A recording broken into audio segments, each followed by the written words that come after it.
गर्मियों की छुट्टी बिताने हम सब लोग शिमला गए थे। सारी छुट्टियां शिमला की बर्फीली वादियों में भटकते, खेलते, कूदते, मस्ती करते बिताए।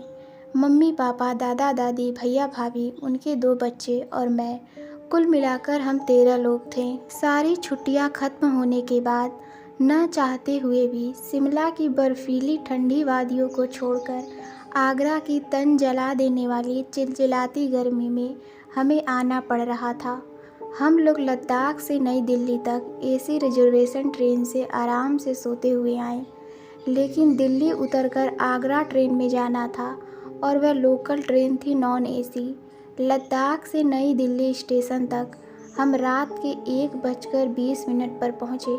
वहाँ आगरा के लिए नॉन एसी लोकल ट्रेन प्रस्थान के लिए तैयार खड़ी थी। हम 13 लोग ट्रेन में चढ़ गए। रात के 1:30 बजने की वजह से और लोकल होने की वजह से उस ट्रेन में बहुत थोड़े लोग थे और हम लोग जिस डिब्बे अथवा बोगी में चढ़े थे वह बोगी बिल्कुल खाली थी। सिर्फ हम एक परिवार के 13 लोग के अलावा उस पूरे डिब्बे में कोई नहीं था। हम सब लोग अलग अलग खाली सीट पर विंडो देखकर बैठ गए और ट्रेन चलते ही ठंडी हवाएं चलने लगी। हम सब अब तक जिधर जिधर गए थे हर जगह के साथ सेल्फी ले रखी थी। सोचे चलो अब खाली ट्रेन में हर तरह से लेट कर बैठ कर सेल्फी ले लेते हैं। मैंने अपनी सेल्फी ली, फिर चेक किया देखी कैसी सेल्फी है, तो सेल्फी में मेरे साथ एक लड़की की फ़ोटो दिखने लगी। मैं बहुत चौंक गया, अरे मैं तो पूरी सीट पर अकेला बैठा हूँ, फिर ये लड़की कहाँ से आ गई। उसके बाद मैंने जब जब मोबाइल कैमरा से सेल्फ़ी लेने की कोशिश की तो वो लड़की मेरे बगल में बैठी मेरी तरफ देखती हुई दिखाई पड़ी। मैं इतनी ठंड में भी पसीना पसीना हो गया। फिर मैं उस सीट से उठकर ट्रेन के दरवाजे की तरफ जाकर खड़ा हो गया और मैंने बोगी में बैठे मेरे भाई बहन और मम्मी पापा की फ़ोटो लेने के लिए जब उनके फ़ोटो ले रहा था, तब भी उनके सामने वाली सीट पर एक बुजुर्ग दाम्पत्य और एक बच्चा बैठा हुआ था। और जब मैंने अपनी सीट पर कैमरा घुमाया तो वह लड़की अब भी वहीं बैठी थी। यह सब कौन है जो मोबाइल कैमरे में तो नज़र आ रहे हैं पर खुली आंखों से नज़र नहीं आ रहे हैं। मेरी हालत बहुत बिगड़ने लगी थी। उसके बाद मैंने पूरी बोगी में कैमरा घुमाकर देखा तो मेरे पैरों तले ज़मीन खिसक गई। बाप रे, उस बोगी में हम 13 लोग ही नहीं थे बल्कि वह बोगी पूरी भरी हुई थी पैसेंजर से।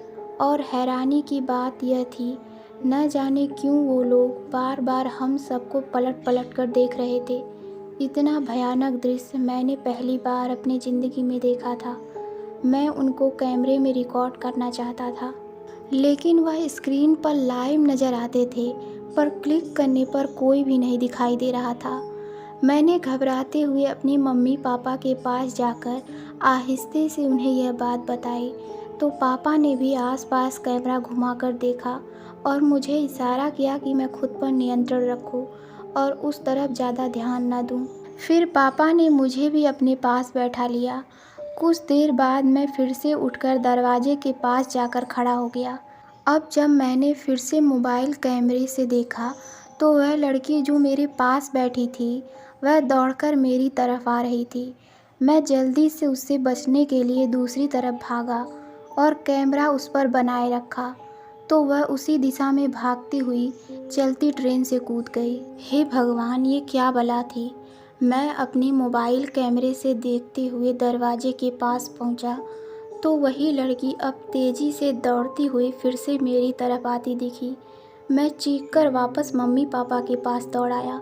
पापा ने गुस्सा किया, चुपचाप हमारे पास बैठ और भगवान का नाम ले। हम में से जिसने भी वह नज़ारा देखा था उन सब की हालत मेरे जैसी ही थी। दादी, भाभी और बच्चे सोए थे, उन्हें कुछ नहीं पता चला। मैंने दोबारा कैमरे से पूरे बोगी पर नज़र डाली तो वह लड़की फिर से अपनी सीट पर बैठी नजर आई। कुछ देर बाद देखा तो वह हमारे सामने सीट पर बैठे बूढ़े दाम्पत्य और वह बच्चा भी हमें देखते हुए दौड़कर चलती ट्रेन से कूद गए और कुछ देर बाद फिर से अपनी सीट पर आकर हमारे सामने बैठ गए और हमें देखकर आपस में खुसुर फुसुर करने लगे। हमारी जान हलक में अटक गई थी। कुछ बोलने की हिम्मत नहीं बची थी। आवाज़ जैसे कहीं गुम हो गई थी। इतनी बुरी हालत में हमें बस भगवान के नाम का सहारा था। लगभग आधे घंटे बाद फिर से मैंने डरते हुए कैमरे से देखा तो अब वहाँ कोई नहीं था। पूरी बोगी में कैमरा घुमाया पर हमारे सिवा कहीं कोई नज़र नहीं आया। मैंने आहिस्ते से पापा से कहा तो उन्होंने मुझे घड़ी दिखाई जिसमें सुबह के 4:10 हुए थे। ओह, मतलब उनका उत्पात सिर्फ आधी रात से सुबह होने तक था। फिर मैंने सबको जगाकर जो हुआ था वह बताया। सुनकर सबके रोंगटे खड़े हो गए। पापा बोले, घबराने की कोई बात नहीं है। यह लोग वो हैं जो ट्रेन हादसे रेल दुर्घटना में मर गए हैं, इसीलिए उनकी आत्मा रेल की पटरियों और ट्रेन तक ही सीमित होकर भटक रही है। पापा ने बहुत काम की बात बताई। हम सब भगवान जी का लाख लाख शुक्र मनाए और सुबह 5 बजे आगरा स्टेशन आ गया। हम 3 कैब करके स्टेशन से अपने घर पहुँचे, लेकिन वह भयानक घटना कई रातों तक सोने नहीं दे रही थी। अब तो मैं इतनी लेट नाइट घर से बाहर नहीं रहता और कभी रहना भी पड़े तो अकेले नहीं बैठता। यह मेरा पर्सनल एक्सपीरियंस था। आप लोग भी यदि लेट नाइट ट्रेन या बस में सफ़र करते हैं तो सावधान रहिए, वो कहीं भी हो सकते हैं। तो दोस्तों, आपको ये कहानी कैसी लगी हमें कमेंट में ज़रूर बताइए। तो मिलते हैं अगली कहानी में।